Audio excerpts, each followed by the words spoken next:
రోజు పెద్దపల్లి ప్రాంతంలో టౌన్లో ఈ సెంటర్ దగ్గర ఒక Siddhartha medical hospital, private hospital.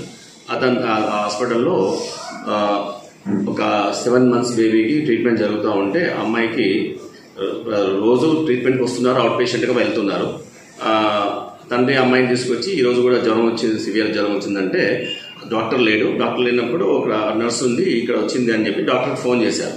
Phone చేసినప్పుడు ఇంజక్షన్ ఇవ్వండి అని చెప్పాడు డాక్టర్.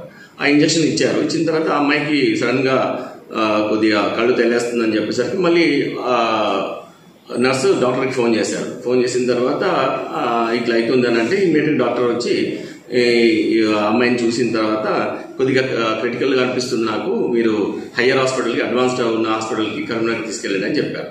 సో వాళ్ళు దాన్ని బట్టి వాళ్ళు కరీంనగర్కి తీసుకెళ్లారు. కరీంనగర్ తీసుకెళ్లి ట్రీట్మెంట్ జరుగుతూ ఉన్నారు. అక్కడ వాళ్ళ ఫాదరు, తర్వాత వాళ్ళ బ్రదర్స్ కొంతమంది వాళ్ళు ఇక్కడ మళ్ళీ పెద్దపల్లికి వచ్చి కొద్ది సామాన్ తీసుకుపోయి అమ్మాయికి అటెండెంట్గా ఉండడానికి కోసం వెళ్ళడానికి ఇక్కడికి వచ్చారు. వచ్చినప్పుడు అక్కడ వాళ్ళకి న్యూస్ వచ్చింది, ఆ అమ్మాయి అక్కడ కరీంనగర్లో అండర్ ట్రీట్మెంట్ జరుగుతూ చనిపోయిందని.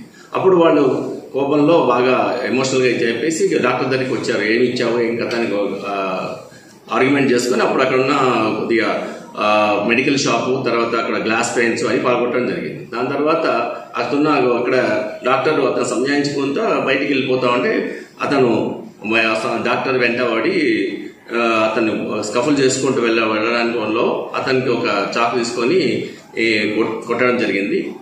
డాక్టర్ అక్కడ కొడుతుంటే ఇమీడియట్గా మన కానిస్టేబుల్ అక్కడ ఉండి ట్రాఫిక్ కానిస్టేబుల్ అతన్ని మొత్తం డాక్టర్ని సేవ్ చేసి సెక్యూర్ చేసేసి ఇమీడియట్గా బ్లూ కోల్డ్స్కి ఇచ్చారు. బ్లూ కోల్డ్ వచ్చింది. తర్వాత ఇన్స్పెక్టర్, ఎస్ఐ అందరు వెళ్ళి వాళ్ళని ఇమీడియట్గా అప్రెంట్ చేయడం జరిగింది. దాని తర్వాత కొంతమంది ముస్లిం కమ్యూనిటీ వాళ్ళు కూడా కొంతమంది అక్కడ కమ్యూనిటీ వాళ్ళందరూ వచ్చి ఇక్కడ హాస్పిటల్ దగ్గర గుమిగూడడం జరిగింది. ఆ గుమిగూడడం జరిగిన లోపల వాళ్ళందరినీ మళ్ళీ ఇష్యూ అంతా మొత్తం క్లియర్గా చెప్పడం జరిగింది. వాళ్ళందరూ ఇప్పుడు డిస్కస్ అయిపోయారు. 2 కేసులు కూడా బుక్ చేస్తున్నాము. దాని తర్వాత దీంట్లో ఎవరైతే అగ్రెసర్ ఉన్నాడో అతన్ని మన కస్టడీలో ఉన్నాము. తర్వాత ఈ అమ్మాయి కూడా ఈ ఫ్యూనరల్కి దానికి సంబంధించిన ఏర్పాట్లు చేయడం జరుగుతుంది. ఇచ్చేదాన్ని వాళ్ళని మాట్లాడడం జరిగింది. ఐఎంఏ వాళ్ళు అందరికి వచ్చారు. వచ్చిన తర్వాత మాట్లాడడం జరిగింది. వాళ్ళకి ఏంటంటే మేము చెప్పాము, ఇది ఇమీడియట్గా మేము సీరియస్ యాక్షన్ తీసుకుంటున్నాము, ఆల్రెడీ ప్రాపర్ సెక్షన్స్ పెడుతున్నాము. వాళ్ళు అడిగింది అదే, నాకు ప్రెజెంటేషన్ ఇచ్చారు. ఇప్పుడు ప్రాపర్ యాక్షన్ తీసుకోవాలి. తర్వాత అక్యూజ్ని ఇమీడియట్గా అరెస్ట్, ఆల్రెడీ అక్యూజ్డ్ మాకు కస్టడీలో ఉన్నాడు. So we're taking a very serious action against the accused.